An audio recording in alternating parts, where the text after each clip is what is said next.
Hello, Bacho. Let's read this question. So this question says, two identical capacitors have the same capacitance C. One of them is charged to potential V1 and other to V2. The negative end of the capacitor are connected when the positive end are also connected. The decrease in energy of the combined system. आपको बताना है क्या combined system की decrease in energy बताना है. तो देखिए बच्चों इस क्वेश्चन का की कॉन्सेप्ट आप क्या लिख सकते हैं. The key concept of this question आपको decrease in energy of the combined system यहाँ पर कैलकुलेट करके बताना है. ठीक है. तो एनर्जी स्टोर्ड लिख लीजिए. क्या लिख लीजिए? Energy stored in the capacitor. This will be the key concept of this question. ठीक है. क्या हो जाएगा इस क्वेश्चन का key concept? Two identical capacitor have the same capacitance c. One of them is charge to potential V1 and other to V2. Alright, the negative end of the capacitor is connected. दो identical capacitor हैं. ये capacitor है. ठीक है. इसका capacitance C के equal है. हमने इसको चार्ज कर रखा है V1 पोटेंशियल से. ठीक है. तो बच्चों V1 पोटेंशियल से चार्ज करेंगे तो एक प्लेट पे इसकी चार्ज आएगा. देखिए Q इक्वल टू कितना होता है? कैपेसिटर के अक्रॉस चार्ज आपका C इंटू वी के इक्वल होता है. तो इस प्लेट पे आपका चार्ज प्लस C1 आ गया और इस प्लेट पर आपका माइनस C1 आ जाएगा. ठीक है. ये हो गया. और दूसरा कैपेसिटर है. ठीक है. This is our second capacitor. ठीक है. इसका कैपेसिटेंस भी C है लेकिन हमने इसको V2 से चार्ज किया. ठीक है. V2 से चार्ज किया तो एक प्लेट पर आपका CB2 चार्ज आएगा, दूसरी प्लेट पर आपका माइनस CB2 चार्ज हो जाएगा. अब बोल रखा है the negative end of the capacitor connected. Negative and को बच्चों मैंने ऐसे कनेक्ट कर लिया. करंट फ्लो करेगा? नहीं करेगा क्योंकि सर्किट अभी इनकम्प्लीट है. फिर बोल रखा है when the positive ends are connected the decrease in energy of the combined system. अब हमने पॉजिटिव को भी जब ऐसे कनेक्ट कर लेंगे तो हमें बताना है कि डिक्रीज इन एनर्जी. ठीक है. तो बच्चों देखिए हमने इन दोनों को कनेक्ट कर लिया. फिर क्या होगा? देखिए इनमें यहाँ पर करंट का फ्लो करेगा और चार्जेस का क्या हो जाएगा? कुछ डिस्ट्रीब्यूशन हो जाएगा. मान लीजिए फाइनल पोटेंशियल आपका V वोल्ट हो गया. इन दोनों के अक्रॉस क्या हो गया? V volt. पहले देखिए आप पहले एनर्जी निकाल लीजिए. पहले देखिए कैपेसिटर कितना, कैपेसिटेंस कितना, सी. पोटेंशियल गिवन है कितना? V1. तो इनिशियल पोटेंशियल एनर्जी देखिए पहले फर्स्ट कैपेसिटर की हो जाएगी हाफ C V1 का स्क्वायर प्लस सेकंड की कितनी हो जाएगी? Half C.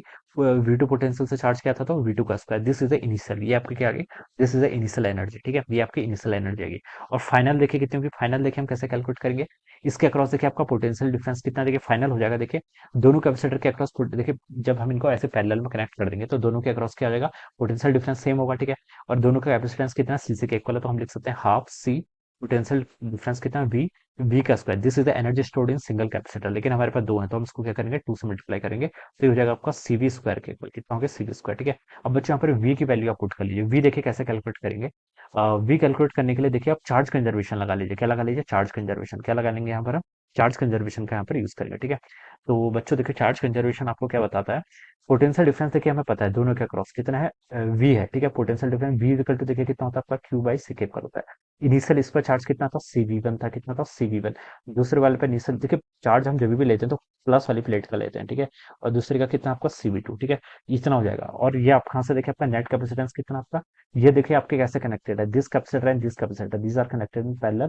तो V 2C के इक्वल हो जाएगा. तो नेट कैपेसिटेंस C नेट आपका 2C के इक्वल हो गया. ये आपका चार्ज है डिवाइडेड बाय नेट कैपेसिटेंस. ये किसके इक्वल होना चाहिए? आपका पोटेंशियल डिफरेंस जो कि V है. ठीक है. तो यहाँ पर से देखिए आप इसको सॉल्व करेंगे तो यहाँ से V1 प्लस V2 जिसे C कैंसिल डिवाइडेड बाय 2 आपका V के इक्वल आ गया. तो आपने V की वैल्यू कैलकुलेट कर ली. इसके ऊपर पुट कर लो. कितना हो जाएगा आपका? V1 plus V2 divided by 2 का होल स्क्वायर. ये टर्म आपसे आपकी इतनी आ गई. तो आपकी फाइनल पोटेंशियल एनर्जी आ गई. हमसे बोल रखा है डिक्रीज बताना है. डिक्रीज देखिए क्वेश्चन में उसने खुद ही बोल रखा है डिक्रीज. ठीक है. तो डेल्टा यू फाइंड आउट करना है. डेल्टा यू कितना होगा आपका? UI माइनस UF के इक्वल हो जाएगा. ठीक है. तो यहाँ पर से देखिए आप क्या कर लीजिए C/2 को कॉमन कर लो. V1 का स्क्वायर प्लस आपका V2 का स्क्वायर. ये टर्म तो यहाँ से इतनी रहेगी. माइनस देखिए यहाँ से C2 का स्क्वायर करेंगे तो 4. तो C/4 टर्म यहाँ से इतनी आ जाएगी. यहाँ पर आपका V1 प्लस V2 का होल स्क्वायर. इस टर्म को आप ओपन कर लो. ठीक है. तो देखिए अब यहाँ से आप क्या कर लीजिए. यहाँ से आप देखिए टोटल आप अगर हम यहाँ से देखिए C/2 को कॉमन कर लेते हैं तो यहाँ पर आपका बचेगा V1 का स्क्वायर प्लस यहाँ पर क्या बचेगा? V2 का square minus V1 plus V1 का होल स्क्वायर खोलेंगे तो ये हो जाएगा V1 का स्क्वायर प्लस V2 का square plus 2 times V1 V2. Alright. ये टर्म यहाँ से इतनी हो जाएगी. और यहाँ पर आपका 2 अलग बच जाएगा. डिवाइड में आपका 2 आ जाएगा. ठीक है. तो इसको देखिए सॉल्व करो तो ये हो जाएगा C/2. और यहाँ से आपका V1 का स्क्वायर 2V1 माइनस V1 तो V1 का स्क्वायर 2V2 का स्क्वायर माइनस V2 का स्क्वायर तो आपका V2 का स्क्वायर हो जाएगा. ठीक है. और यहाँ से आपका देखिए माइनस 2V1 V2 और माइनस से आपका यहाँ पर 2 तो कट जाएगा और ये इतना टर्म हो जाएगी. ठीक है. इतना टर्म आ जाएगी. ऑलराइट. और यहाँ से आपका 2 आपने बाहर आ जाएगा. फिर कॉमन ले लेंगे तो C/4 हो जाएगा. ठीक है. ये टर्म आपके यहाँ पर से इतनी हो जाएगी. V1 का स्क्वायर. हाँ ठीक है. ऑलराइट. ठीक है. ये आ जाएगा. ठीक है. C/4. अब देखिए इसको आप क्या लिख सकते हैं? C/4 हो गया.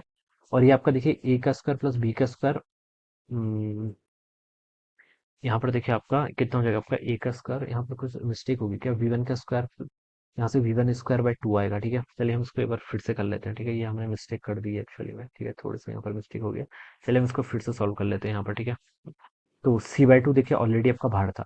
v1 - v1 का स्क्वायर करेंगे तो आपका v1 का स्क्वायर बाई 2 हो जाएगा। v2 से करेंगे तो आपका इतना हो जाएगा। ठीक है, और यहाँ से आपका माइनस आपका v1 v2 इतना हो जाएगा। ठीक है, अब बच्चों मैं यहाँ पर अगर 2 को कॉमन ले लूंगा तो एक 2 से मुझे यहाँ पर मल्टीप्लाई करना पड़ेगा। मैंने ऐसे कर दिया। ठीक है, अब मैं ऐसे 2 को कॉमन ले सकता हूँ तो c/4 इधर हो जाएगा।